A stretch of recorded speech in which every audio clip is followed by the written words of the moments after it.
are continuing our May We Thank You tour, and today we are interviewing a very special guest who was kind of a last minute schedule. We'll say kind of came in at last minute, willing to go ahead and do the interview today. So I want to say a huge thank you here to Danny Davison, who's joining us. Danny, how are you? I'm good. Good, good, good. Well, I appreciate you coming in here and again having the conversation with us. I would love to get a little bit of information here about you and your service. So, as we start the conversation here today, let me know, where did you serve? What branch military, and when did you serve? I served in the Army with the 82nd. That was back in '93 when I got out. So, okay, what time did you, or when did you get in? I went in a year after high school. I went in '91.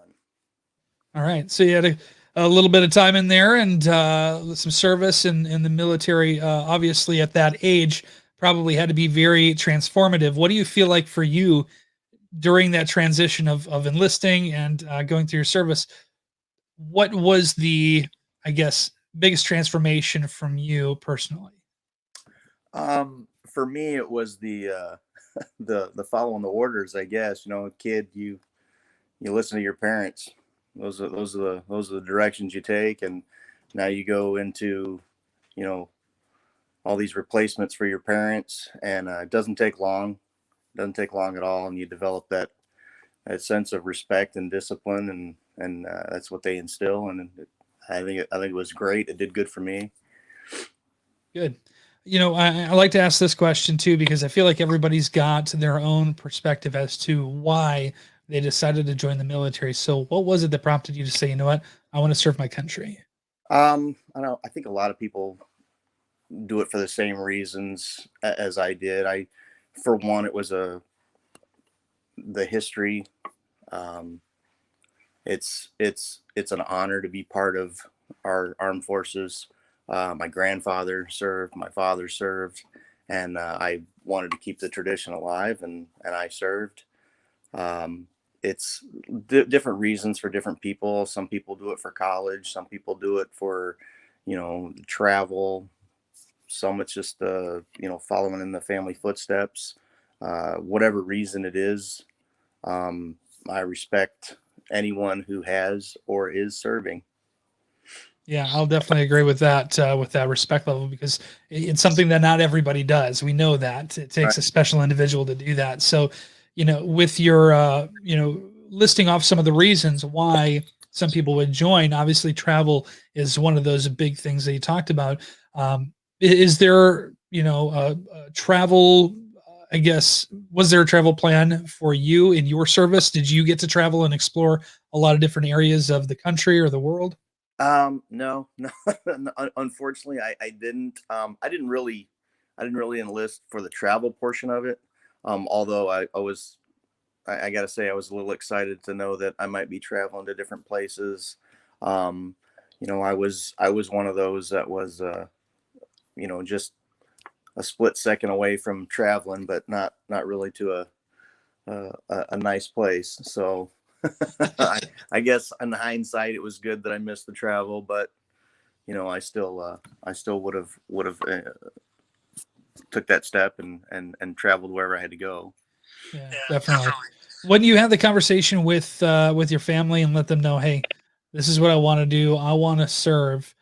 First, did you learn anything about maybe your family, that there were some people in your family that had served in the military, or was there a conversation where maybe they either really supported you, or maybe said, hey, are you sure there isn't something else that you want to do? Yeah. I discussed it with my dad. We were really close, and he enlisted at a young age. Um, After talking with him, we discussed my grandfather who served, who unfortunately I never met. He passed away before I was ever born. But we discussed the different options, and of course, your parents always want you to do better than them. So my dad encouraged me to get a more technical job that I could carry on into the civilian life. And of course, 18-year-old teenager, I completely ignored everything he said, and I went into the infantry, airborne, and all that good stuff. So followed in his footsteps anyway. Yeah. They try to tell us at a young Yeah, age, and we don't want to hear it. yeah, we don't listen. I got plenty that I'm trying to guide right now. So There you go.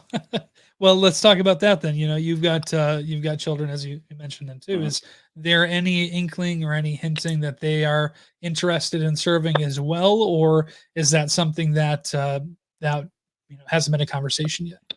um, I don't think I have any that are that interested in it. Um, I have seven, so I have I have four girls and three boys.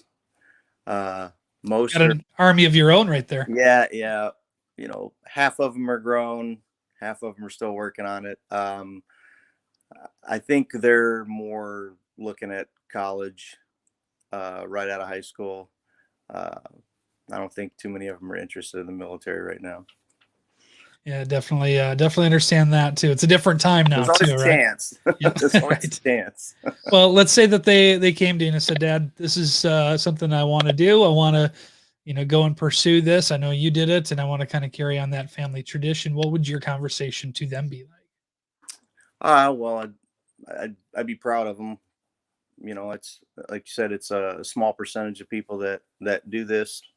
I would respect any decision that they made, whatever branch they wanted to go into. Although I would do like my dad and encourage them to find something, a skilled job, a little more technical that can be carried over into the civilian world. Um, Hopefully they'll listen, but whatever they decide, I will stand behind 100%. Good. That's spoken like a true dad. All right, Dad. And you notice I Well, said whatever branch they wanted. yeah, except no, just kidding. I know there's a rivalry between many, and I think that's it's fun. It's good fun, but you know what? Again, no matter what branch you choose, there's always such that respect level, Oh, absolutely. unspoken. Yeah, you're There's jokes between all branches, and there's some razzing here and there, but when it all boils down to it, we're all family. yeah, definitely. What a great way to put that.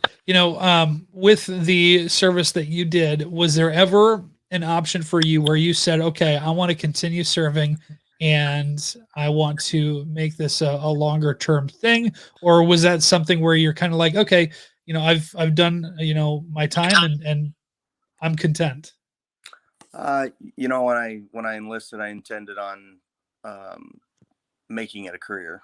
I intended on retiring out of the military. I had a family hardship, so they encouraged me to take an honorable discharge and deal with my family, and so I did that. But yeah, I planned on making it a career. I look back now, if I had done that, I wouldn't be where I'm at right now. I wouldn't have my kids. I wouldn't have my wife. So it was best decision for me. It worked out, and that's It uh, did. that's a good thing for sure. Let's discuss a little bit more about the fact that um, your service, you serving your country, the time that you were in. Is there anything that you feel like you might have missed out on, doing your service? Obviously, doing the service and serving the military is such a great thing, such a great honor too, but it comes at a cost, right? Right.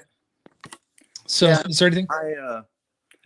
I don't know if too many people talk about things like it, but there's kind of that guilt when you have a group that you're close with and you get separated. You go on and you're safe with your family, and they're out in harm's way. You always want to be there with them. I've had a few friends that served anywhere from into Panama into the Middle East. Um, some didn't come home, and some came home not the same as when they left. So I never had to see combat.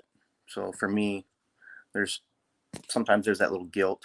I wish I would have been there with some of my comrades and fellow soldiers. I'm thankful that things worked out the way they did for me. I was home safe. I have my family now. Um, but you always want to be there with those those soldiers that you trained with, you worked with every day. And so, I'm thankful that I wasn't there, but feel like I should have been sometimes. I met some really great people through the military, and I have contact with some of those guys still today after 30 years. So they're my brothers, my sisters. I wish them all the best all the time.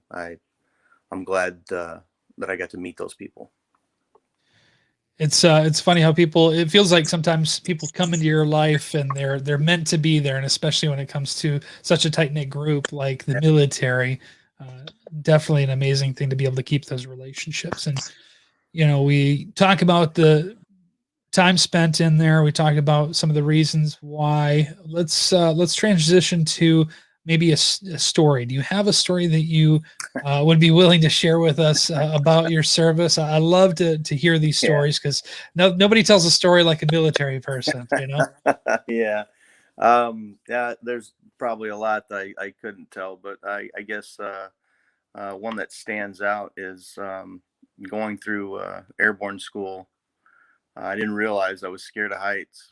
Um, Never thought about it as a kid. Jumped off roofs, jumped out of trees, whatever. Didn't realize I was scared of heights. So when we're standing in the plane and they're going through the process of the commands to stand up and get hooked up and all that good stuff, uh, I could look between the interior of the plane and all the soldiers in front of me. I could see the green light change, and we start walking along towards the door, and everybody's going out the door, and I'm about 4 people from the door, and I closed my eyes and realized I was scared of heights and I wasn't jumping. And when I opened my eyes to explain to them I didn't want to jump, I felt a hand on my back guide me out the plane. So there's a process of a 4 count before that parachute opens. If it doesn't, you have to pull your reserve. I'm glad mine opened because I didn't count. I just screamed the whole way out the plane until the parachute opened. So It's a bright and sunny day, but when you get on the ground, it starts raining for some reason. yeah, it was an experience. I was okay after that. First time was the one. Yeah, some tears falling from your eyes. It was Oh, different. yeah. Well, that's a great story. I really do appreciate you sharing that here with us. And the last thing that I'll say, we have people, kids that are at that point right now in high school, figuring out what they want to do with the rest of their life. There's college. There is, taking a year off, going straight into workforce. There's military. What would you say to somebody who says, you know what, I want to see if the Army is the right fit for me? Well, I'm glad you brought that up. I'm going into my 7th year coaching freshman football at Lakeshore. Um, I had a recent graduate come to me and ask me about the military and my opinion. And the best advice I gave him was, if you're graduating high school and you aren't going to college, you don't have a clue what you're going to do with your life, they will straighten it out for you. They will give you every opportunity to grow with them or to spend a short time with them and then continue your education. It's like I said, it's something people choose to pay for college, and some people choose as their career. This young man is now serving as a Cav Scout, and he, messages me a lot. I like to keep up with what he's doing. So yeah, if you don't know what you're going to do with your life, you're not going to college right away. You don't know what you want to be. It's an excellent opportunity to grow and to learn several skills. And you'll learn a lot about yourself as well. Like if you're afraid of heights, right? You do, you do. The greatest thing about the military is you're going to be friends with people for the rest of your life that you meet there, and these are people that otherwise you may never associate with. They're from a different state, across the country. It's just somebody you never would have thought you'd meet, and they'll become the greatest of your friends. That's a very true statement. I've heard time and time again. And 30 years later, after the military, you still have those friends. Absolutely. Which is great. Awesome. Danny, well, part of the May We Thank You tour is just being able to say thank you. So I want to say thank you to you for your service. Thank you for joining me in conversation as well. I appreciate it. Thank you for having me. You're very welcome. May We Thank You tour is brought to you by our other military friends at Boss Services, Raising the Standard.